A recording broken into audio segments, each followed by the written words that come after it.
And I'm Reginald Watkins. And we're the Watkins team, RE, and welcome back to our weekly video series. This week we're going to talk about home inspections. Yeah. And what is most likely to show up on your home inspection report. So why don't you start with that this week, Don? Okay, well, one of the main things that I see is water heaters. Right. You know, I always see them have the picture of the water heater, all the other dispositions that's associated with it.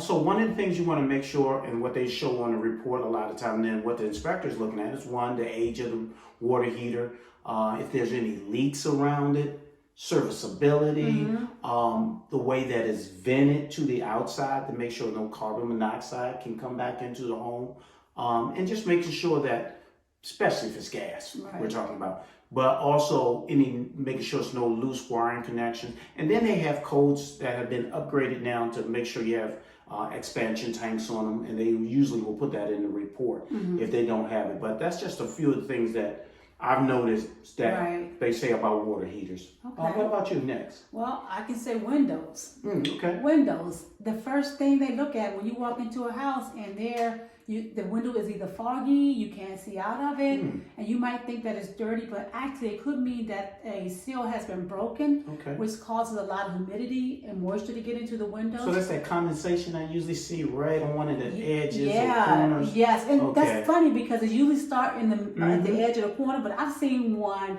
where the entire window was just cloudy. So if you are a homeowner and you be looking to sell your house, you want to check those windows and make sure that they are not foggy and that they can see out of it, especially if you're not selling your house as is. Right. Okay, well, another thing I want to talk about is electrical panels. Okay. I've replaced enough of them in my lifetime. And so I know with the inspector, what he does, he comes in, he checks to make sure the panel cover works properly, it latches. Upon taking it off, he wants to make sure it has the proper screws. A lot of people don't understand that there is a proper type of screw for electrical panel covers. Another thing is they want to make sure that the breakers are listed or labeled properly. That is very important. They're gonna, once they open it, they're gonna look at the serviceability of the wiring to see the age of the wiring and make sure to test the integrity of it. They won't be testing any circuits of any sort, but they also want to make sure that there's no holes in the panel where somebody took a knockout out and didn't cover it back up. That's just a few of the things that they do check when they're looking at an electrical panel, because it is important that your electrical panel is properly labeled and serviced properly. Yes, it just reminded me of when we was growing up, we had the fuse box. They weren't labeled. They weren't labeled and they were scary. They were scary. Well, I want to talk about leaks. Okay. Leaks is another thing that shows up on just about every inspection report. I would whether agree. It's the faucet, the kitchen faucet, the bathroom faucet, the tub, even your water hose bed. If there's water running somewhere, there's possibly there's a leak. So you probably can notice that by stains or just moisture or dampness in that area.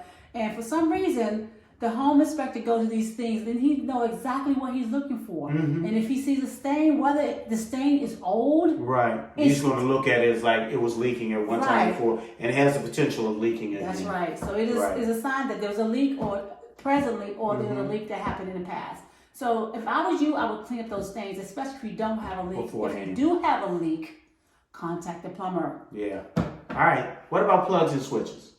Everybody puts their hands on at least a plug and a switch in their house every day. Every day. So one of the things that they're going to be looking at is whether it's working properly, that they have the cover plates on them properly, and that the receptacle, outlet, switch, whatever you want to call it, that you're using is not bouncing like an accordion once you go to plug something in. Because that can be dangerous by itself, especially if the wiring is actually bouncing with it in the back, and it can cause friction, which has started house fires. So I don't want to sound drastic, but it is correct. It's important that it is corrected. Another thing they'll do is use their little 3-prong tester, plug in each outlet, every outlet that you have, or receptacle that you have, and they're checking for the polarity. What they want is correct polarity, meaning that the hot is on the correct side, the neutral's on the right, the correct side, and that the plug is properly grounded. Won't go too much in it, but they do have a little test that you can actually purchase from a hardware store and test it yourself. I just don't recommend you taking the cover or the receptacle off for a qualified individual. Yeah. And All so, right. because he knows so much about that, he is a licensed contractor and a licensed electrician. So he gave you definitely the definition about those outlets and those receptacles. What else we got? Smoke detectors. Oh, that's very important. So, okay, talking about fire. Okay, so a smoke detector, right? Maryland has passed a law that said that the smoke detectors have to be tamper resistant. So you cannot just pop up with that battery case and whenever there's smoke and you know, one of the things that I see people doing, especially myself, used to, we have a new smoke detector right now, but used to is that whenever there's smoke in the kitchen, I would just pop open that battery and just forget about this. I did it, and that's what's caused a lot of fires. Is that a lot of times people will forget about popping open that battery, taking the battery out, creating an unsafe environment. Right, Now, and forgetting about it, and then there's a fire. The smoke detector does not go off, and the firemen usually in their report will say, "Okay, they will definitely give the status of that smoke detector." Yes, and you don't want to find yourself at fault.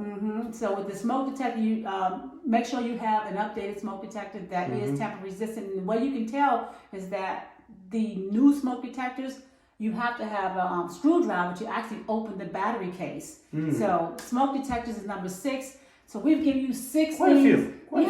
Actually, well, there's a lot more things that can show up on a home inspection report, but we've given you 6 that you can work with. That's right, and will help lessen the burden of a thick report coming back with a lot of repairs or renovations marked off on them. And if you are a homeowner and you're thinking about selling your house, please reach out to a qualified real estate agent like the Watkins team. We'll give you a walkthrough of your property. We'll inspect these items ourselves because he is a licensed contractor. That's one of the benefits of hiring the Watkins team. So, my name is Denise. I'm Reginald. And we will see you on the next video. Subscribe. Did you tell us to subscribe? No, we didn't. Share. Comment. All right. Y'all know what to do. Bye. We out.